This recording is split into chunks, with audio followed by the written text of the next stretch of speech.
जब मैं टिकट लेके आया था, अमृत रूप ही गाली देते थे वो लोग।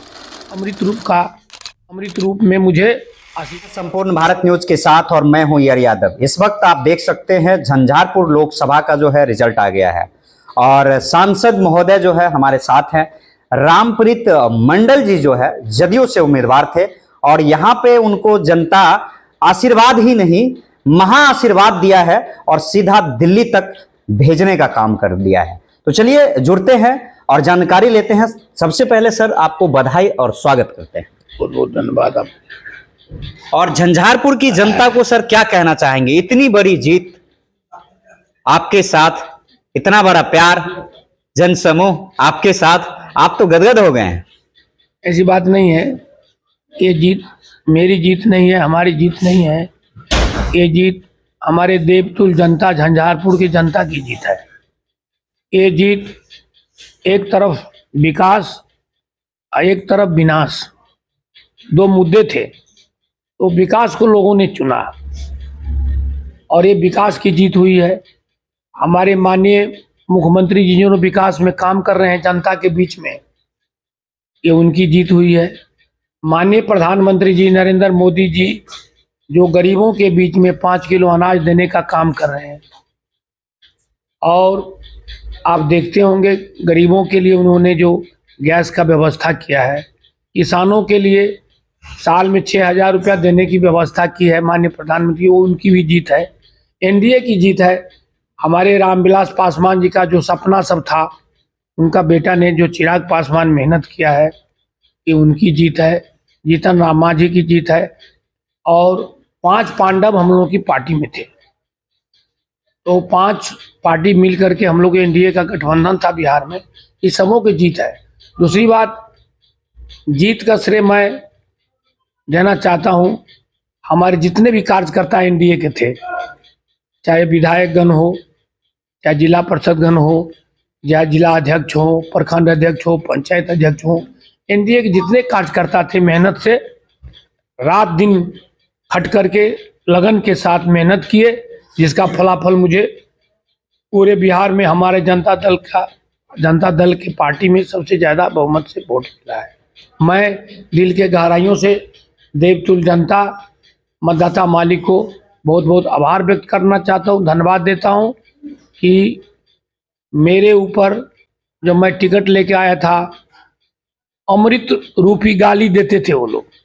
वो गाली जो है अमृत रूप का कारण बना, अमृत रूप में मुझे आशीर्वाद के रूप में मिला और मैं भारी मतों से विजय प्राप्त किया। चलिए इसी मुस्कुराहट के साथ सर आपका एक सवाल मैं जनता के लिए ले लेता हूं कि जिस उम्मीद से जनता आपको वोट किया और जिस कमिटमेंट के साथ मैं आपके सारे प्रोग्राम को कवर किया था, आपने कहा था कि 5 वर्ष जो होगा झंझारपुर को एक नया झंझारपुर बनाने के लिए होगा। क्या रामप्रीत मंडल दिल्ली में बैठ के एक्शन प्लान के साथ और एनडीए के जितने भी मंत्रालय हैं उनके साथ लड़के क्या झंझारपुर को एक सौंदर्यकरण और झंझारपुर की रफ्तार वाली झंझारपुर बनाएगा? देखिए, सबसे पहले मेरा उद्देश्य रहेगा कि जो भी अधूरा कार्य पड़ा हुआ है झंझारपुर क्षेत्र का, जैसे कि NH-57 6 लेन में अभी परिवर्तन होगा, DPR बन चुका है, सीतामढ़ी से नरहैया तक की 104 का जो है नेशनल हाईवे वो 4 लेन में परिवर्तित हो गया है, उसमें काम करना है। हमारा झंझारपुर से लौखा का जो लाइन चालू होने वाला है, देखे होंगे, उसमें हमको लौखा से झंझारपुर होते हुए भाया सकरी दरभंगा होते हुए एक्सप्रेस गाड़ी पूरब की ओर और पश्चिम की ओर देने की मैं मांग करूंगा माननीय प्रधानमंत्री जी से, माननीय रेल मंत्री जी से, लंबा रूट की गाड़ी। दूसरी बात है, हमारा एक अधूरा सपना रह गया जो विगत 5 वर्षों में मुझे सफलता नहीं मिली। हमारे मधुबनी जिला में केंद्रीय विद्यालय नहीं है, हमारे यहाँ के गरीब के बच्चे केंद्रीय विद्यालय में नहीं पढ़ पाते हैं।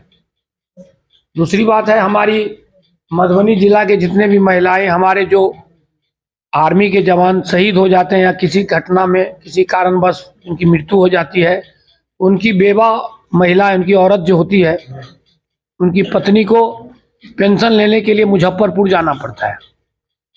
मैं इस बार आवाज़ भी उठाया था इससे पहले कि पेंशन की ऑफिस मधुबनी हेडक्वार्टर होना चाहिए।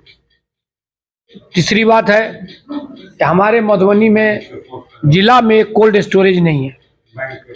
वहाँ के इंडस्ट्री मिनिस्टर से, बिहार सरकार के इंडस्ट्री मिनिस्टर से मैं गुजारिश करूँगा, आग्रह करूँगा कि मधुबनी में एक कोल्ड स्टोरेज भी होना चाहिए। तीसरी बात है, यहाँ में पहले आज से 50 साल पहले आप लोग बच्चे होंगे तो देखे होंगे, हमारे 3-3, 4-4 मिलें थी हमारे दरभंगा जिला में, जो उस टाइम के दरभंगा मधुबनी एक थे। तो अभी वो चीनी मिल नहीं है, उसके जगह में इथेनॉल की फैक्ट्री, जो पेट्रोल में मिला करके काम में लाया जाता है, इथेनॉल की फैक्ट्री के लिए भी बात चल रही है। और मधुबनी के क्षेत्र में, मधुबनी कंस्टिट्यूंसी में कार्य चल रहा है। मैं कोशिश करूंगा कि एक इथेनॉल की फैक्ट्री जयनगर में भी लगे, ताकि भारत और नेपाल का जो संबंध है, ईख की खेती जो होती थी पहले, हम लोग नेपाल में बेच करके हमारे किसानों को लाभ मिलता था, वो सारे काम बंद है। ये सब छोटा छोटा अधूरा काम जो बाकी पड़ा हुआ है। और विकास की जहाँ तक बात है, विकास तो हमारे देखिए बिहार सरकार, जो इससे पहले माननीय पूर्व मंत्री संजय झा जी थे, उन्होंने मिथिला हाट का निर्माण कराया। उन्होंने कमला ब्रिज में अब डैम बनवा रहे हैं, 480 से ज़्यादा करोड़ का है। कमला के शहर पश्चिमी और पूर्वी शहर में जयनगर से लेकर के सहरसा कुशेश्वर स्थान तक का रोड बन रहा है, 1000 करोड़ का है।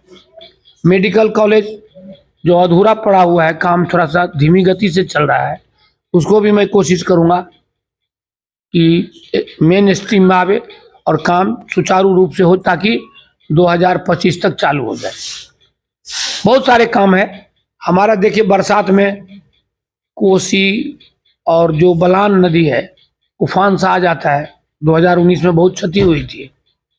भोगड़िया से पूर्वी भाग जलमग्न हमेशा रहता है। बहुत सारे काम है। जल संसाधन मंत्री, जल मंत्री, जल शक्ति मंत्री जो भारत सरकार का होगा, उनसे भी प्रयास करूंगा, ताकि मखाना का खेती है, मछली पालन है, कृषि का आधारित जो भी कार्यक्रम होगा वो बात करेंगे, ताकि क्या होगा, यहाँ बेरोजगार का रोजगार करने के लिए नौजवान को दूसरे प्रदेशों में जाना पड़ता है। आपके माध्यम से सबसे पहले मैं धन्यवाद देना चाहता हूँ हमारे देवतुल्य जनता को, जिन्होंने मुझे भारी मतों से, जो विश्वास भी नहीं था, जिस तरह से ट्रेंड चल रहा था पूरे भारत में, उस हिसाब से मुझे अच्छा मतों से विजय दिलाया। आपके माध्यम से मैं बहुत बहुत आभार व्यक्त करना चाहता हूँ, और दिल की गहराई से उन सबों को मैं नमस्कार भी करता हूँ और हार्दिक अभिनंदन भी करता हूँ। तो आप देख रहे थे, हमारे साथ सांसद जी थे, और खासकर झंझारपुर का ये बेटा है। और आप एक बात देखे होंगे कि जब हम कोई वीडियो करते हैं तो झंझारपुर का जो लोग हैं, वो सिर्फ इस बात से आश्वस्त होना चाह रहे थे कि क्या इस पंचवर्षीय जो है विकास होगा। तो आप जो है रामप्रीत मंडल जी के साथ, सांसद महोदय जी के साथ विकास के एजेंडे को समझ लिए। और जब कोई एमपी यह कह दे कि मेरा सपना है और मुझे काम करना है, तो काम करने में अंतर होता है, लेकिन जिसका कोई सपना होता है तो सपना पूरा करने के लिए वो इंसान जिद्दोजहद लगा देता है। आने वाले समय में 5 वर्ष का कार्यकाल किस एक्शन प्लान से आज से ही वह लग गए हैं और कमिटमेंट कर दिए हैं कि आपके माध्यम से हम कमिटमेंट करते हैं, और हम भी आपके माध्यम से इनके कमिटमेंट को कहां तक पूरा हुआ उस चीज को धरातल पे ले जाके दिखाते ही हैं, और हमेशा कोशिश करते रहेंगे इस पंचवर्षीय में किस प्रकार से झंझारपुर को एक विकास के रास्ते पे सांसद जी ले जाएंगे। हम बने रहेंगे। तब तक के लिए दीजिए इजाजत। धन्यवाद। जय हिंद, जय भारत।